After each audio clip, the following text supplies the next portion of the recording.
Hello বন্ধুরা, নতুন একটা ভিডিও নিয়ে চলে আসলাম।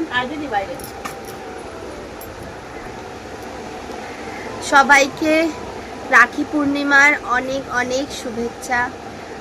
প্রত্যেক ভাই বোনেরা খুব ভালো থাকুক, সুস্থ থাকুক। আজকে সমস্ত ভাই বা দাদাদের তাদের বোন বা দিদিরা রাখি পরাবে, তাদের মঙ্গল কামনা করে। আজকের দিনটা খুবই শুভ। তো আজকে আমরা কি করছি, মিঠি তার দাদাদের ঠাকুরকে, মানে আমাদের বাড়ি গোপালকে রাখি পরাবে।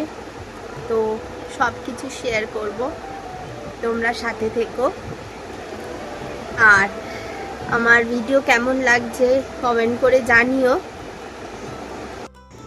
আমাদের বাড়িতে পুজো হচ্ছে, আর আমার মিঠি গোপালকে রাখি বেঁধেছে, আর আমিও আমার ভোলেনাথকে রাখি বাঁধা হয়ে গেছে।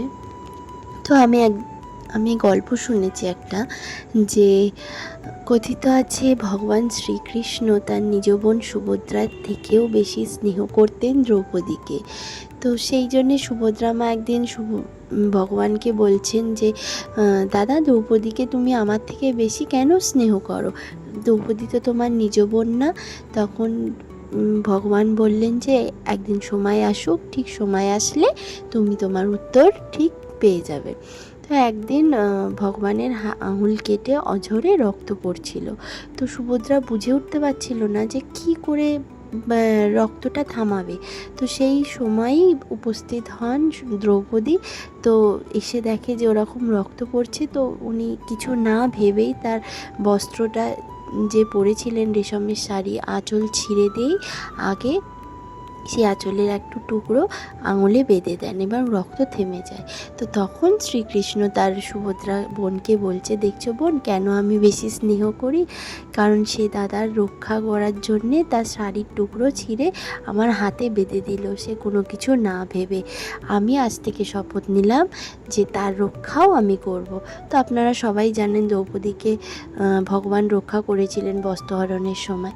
তো এইভাবেই রাখি পূর্ণিমায় রাখি বেঁধে সকল বোনেরা তার ভাইদের দাদাদের মঙ্গল কামনাতে রাখি বাঁধেন, এবং ভাইরাও তাদের বোনদের রক্ষা করার শপথ নেন।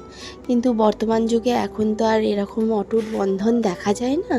তো যাই হোক, আর এই যে দেখছো দাদুদের রাখি বেঁধে নিচ্ছে। আর আমার মিঠির যে ঠাকুরকে মিষ্টি খাইয়েছে, ও দাদাদের মিষ্টি খাইয়েছে, সেই ভিডিওটা তোলা হয়নি, তো সেই জন্য সেটা স্কিপ হয়ে গেছে। তো আমি আমার ভাইকেও রাখি বেঁধে নিলাম। তো দেখতেই পাচ্ছ। তো ভিডিওটা কেমন লাগছে দেখে অবশ্যই কমেন্ট করো। তোমরা সবাই ভালো থেকো, সুস্থ থেকো। সব ভাই বোনেদের ভালোবাসা যেন অটুট থাকে। বাই বাই, নমস্কার, টাটা।